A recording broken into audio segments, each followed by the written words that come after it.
Hello and welcome back everybody to the channel. This is Jimmy Kolb coming to you with some bench press information. I like to talk things about bench press, competing and training. Today's topic is a training topic, and that has to do with the dumbbell press. One of my favorite variations is the floor dumbbell press, and I have a real cool trick on how to make it a little bit easier for you in the gym. So without further ado, let's go ahead and get into it. My original spot in Ohio, my first powerlifting gym, was Blackstone's gym, a little area called West Lafayette. Not a big area, corn crib, West Lafayette like we like to say it, and I learned a lot of cool tricks. It was the first gym that I was brought to by a man named Adam Hicks. He found me at a local YMCA. He was going to school down in the area. He was going there between classes, found me and said, let's get the fuck out of here. Let's go over to Blackstone's. That is where my true competitive powerlifting career began. Got to lift, got to compete with a real crew of guys, got real strong in the process. At age 21 years old, I would bench press 903 pounds in single ply in the Wabdell Federation while training at Blackstone's. And we did a lot of dumbbell work. And one of my favorite ways to do dumbbells was the dumbbell floor press. So that's the topic of today, of course, like I had mentioned. And dumbbell floor press can be a little cumbersome when you have to sit on the floor. And one of the most common ways to do it is to sit on the floor, grab a dumbbell, pull it up to your thigh, and hopefully with one hand, grab the other dumbbell and somehow get it to your thigh so they're both vertical, lay back, and then do your presses from the floor.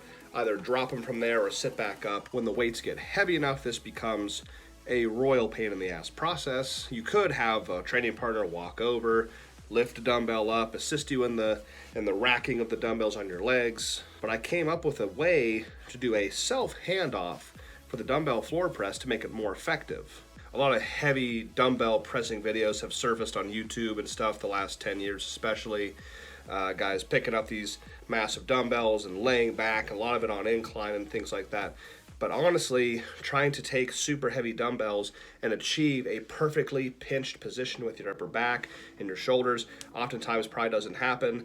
It's a good way to lead to eventual injury.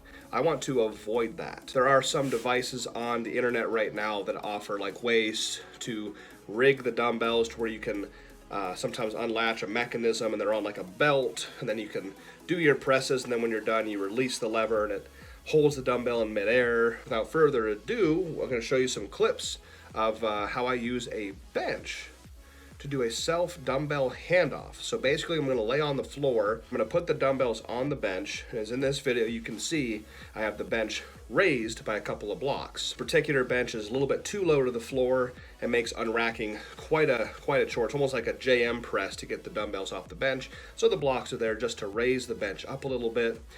I'm going to kind of grab the dumbbells, I'm going to roll them to the edge. You have to be a little bit careful. Roll them to the edge so you can see them. I find that it helps if you are convincingly underneath the pad with your head. Once you have them on the edge, you just pop them off the bench.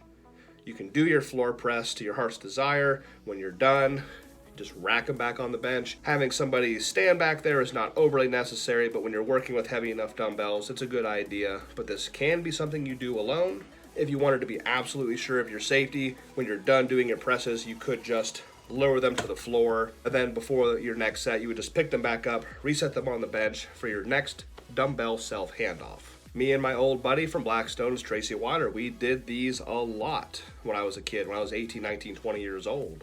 And it's still something at 33 that I still use to this day because of just how effective and easy it is. I can have a perfectly pinched shoulder blade position just like on the flat bench, just a little handoff, and I'm not going to sacrifice that position and risk injuring a shoulder because I'm trying to manhandle these heavy dumbbells up to my shoulders, flat or incline, and then hopefully be able to tuck them in before I start the pressing.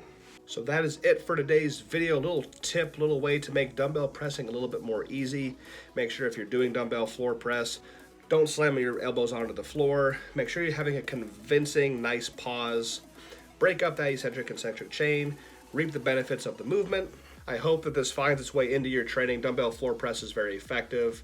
Good way to build some pecs, build some tricep strength, and starting strength again from a dead stop position on the floor. If you got something out of today's video, please like it, maybe subscribe to the channel, leave a comment below, and tell me what you think about it. Thanks a lot for hanging out with me here today. I'm happy to bring bench press content to all of you. So until next time, stay strong.